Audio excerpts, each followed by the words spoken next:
Life has moments when a complete stranger can walk in and change everything.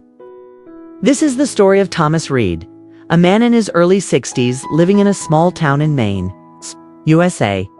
He had spent his life as a skilled carpenter, a loving husband, and a father, never imagining that one day he would find himself lying in a hospital bed. Alone and almost forgotten.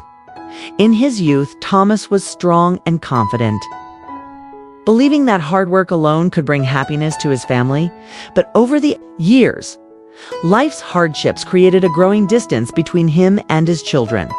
After his wife passed away, the warmth in his home seemed to fade completely. One chilly autumn afternoon, he was rushed to the hospital after a sudden heart attack.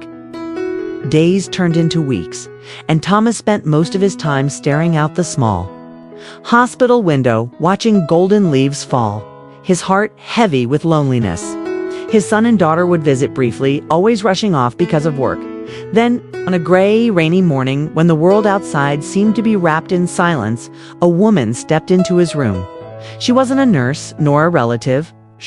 Walked up to his bed, smiled warmly, and said, "Hello, Mr. Thomas. I've been looking for you for 40 years. Thomas froze, unable to understand how this stranger knew his name or why she had been searching for him for so long. What followed would uncover a truth Thomas had never known. A truth tied to a promise his mother had made before she died. Thomas Reed was born and raised in a small coastal town in Maine. His childhood was not as peaceful as many might imagine.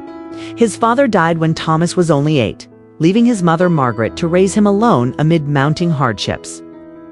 She worked as a seamstress during the day and cleaned guest houses at night to make ends meet.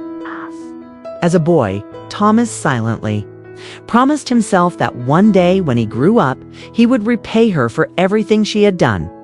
But life didn't go as planned. At 20, Thomas left home to work as a carpenter on construction projects far away.